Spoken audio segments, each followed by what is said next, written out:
The real estate business is tough, and rising costs are making it harder to thrive. Did you know you can save up to 70% on your staff costs by outsourcing the low-value, repeatable tasks, so your team can focus on growing your business?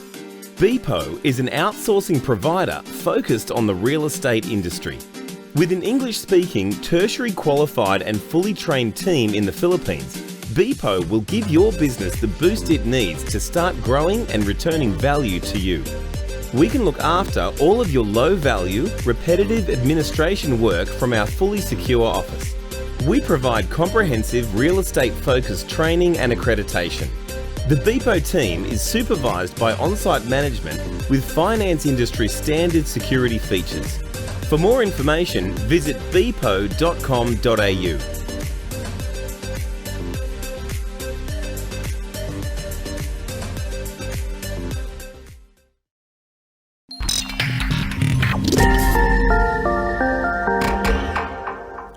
Hello and welcome to the show. When considering what could be in the tech landscape, we need to consider the speed at which new technologies could be entering our everyday lives.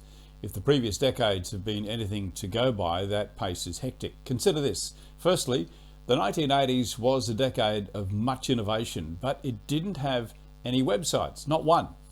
The web was invented in 1991 by Tim Berners-Lee, and today there are now over 5 billion websites, almost as many websites as there are people in the world. Secondly, back then 1 gigabyte used to cost $100,000. Today its price is 3 cents and it's falling, allowing us to store huge amounts of data very, very cheaply. And thirdly, in the 1980s, the world's fastest computer was called the Cray 2, and it was run by scientists with PhDs. The same computing power is now found in your 2006 iPad 2, which is usually run by a preschooler.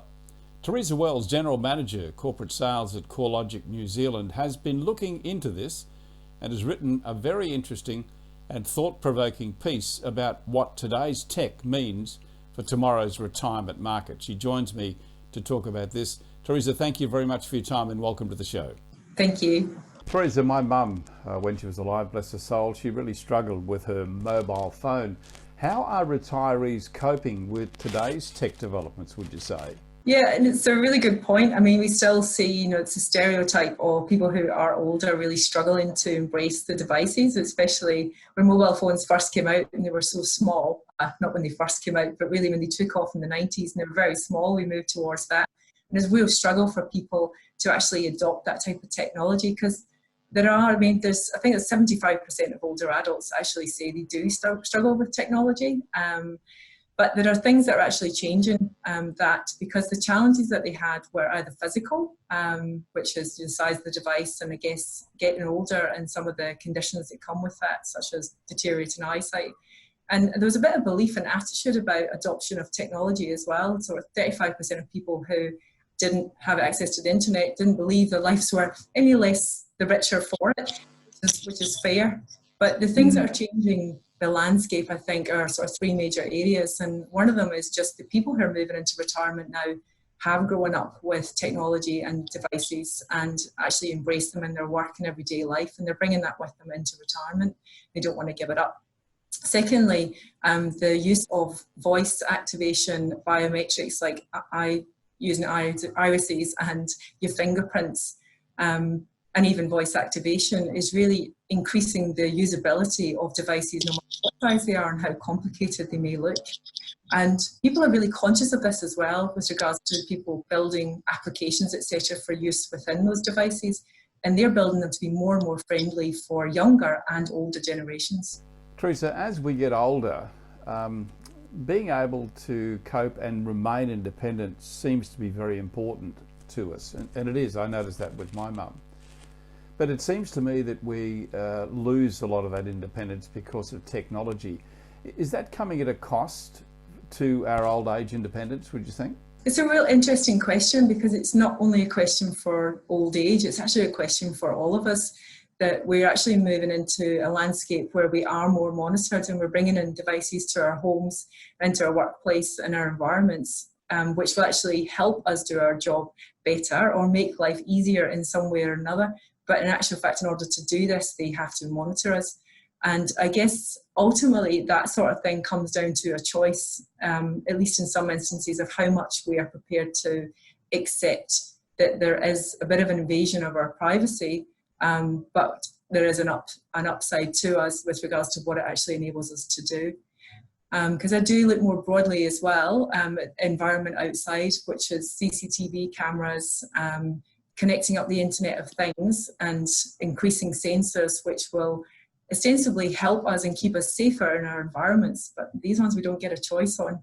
And that does bring some challenges to how we actually navigate, I guess, through our own environment. But ultimately for your mum or for my parents, what they choose to take in is, I would guess, they need to make a choice that makes their life better or easier in some way.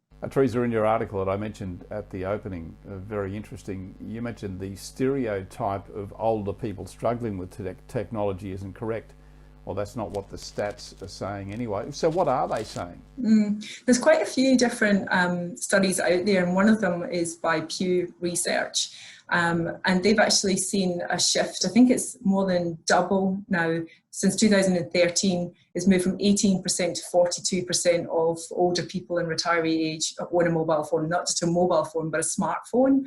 And that, as I mentioned before, the bell curve of those people who are familiar with technology moving into retirement age is what's really shifting us quite quickly into the right, I guess, with regards to the movement of people who already use technology and now existing in our retiree population. Is technology helping keep older people in their homes longer, would you say, and thereby easing pressure on retirement villages? That's another, I don't know if I actually have the statistics on whether or not it's actually slowing down the decision to move into a retirement village, but it's certainly providing the benefits and therefore reasons why people would have traditionally moved are, I guess, less compelling for them to move. For example, some of the biggest concerns, it's not only the retiree that makes a decision to move into a retirement village, it's the family that support the person that may be worried about them being on their own in isolation, and obviously the risk to their health and safety if something was to happen. And I think it's the use of the technology which allows for drop-ins from the family or for you to be monitored from a health perspective by just wearing a watch that can monitor your heart rate and your temperature, even tell you, how fit your parent is keeping, if they're managing to stay mobile and out and about, and ultimately be able to call for help using some of these devices. That just drives, I guess, a family decision to, can we keep you in your own home for longer, or is there a need to move you into something like a retirement village? Okay, Theresa, time to get your crystal ball out. What's the next generation of technology? What's on the horizon? I think there are three main areas: artificial intelligence, voice, and connectivity. With artificial intelligence, the need to move closer to larger cities, for example, to make sure you've got access to good medical care will actually decrease. There is an example I came across where surgeons are using robotics from like 80,000 miles away and being able to carry out very complicated operations by using robotic arms and artificial intelligence to improve the learning of those robotics as well, to actually enable them to carry out these operations from anywhere in the world. So I would need to be either in a retirement village or, as I said, to move closer to a hub, a centre, will actually diminish over time. And that's got to be a good thing. To be able to keep people in the places that they grew up or they want to be in for longer. Voice is already here. We see the adverts from mobile phone companies saying voice is the next generation, and it absolutely is. My children will not have to pick up their phone to text message their friends. They do it all through voice activation, which is pretty impressive and has taught me a thing or two. And then connectivity. So we've all heard about the Internet of Things and what's coming down the line. And Elon Musk is peppering the sky with satellites, creating what there will be 5G technology from a satellite perspective. And that's a real game changer, because when you've got connectivity, everything can talk to everything. And more devices will actually be enabled to talk to each other. So your fridge, the fridge of my elderly relative, will be able to tell the home help that they're out of milk, and that they need some of the essentials topping up in their fridge, for example. Theresa, thank you very much for your time. It's been great talking to you. My guest has been Theresa Wells, the General Manager corporate sales at CoreLogic in New Zealand. Theresa, once again, thank you very much for your time. Thanks very much, Kevin. It's been a pleasure.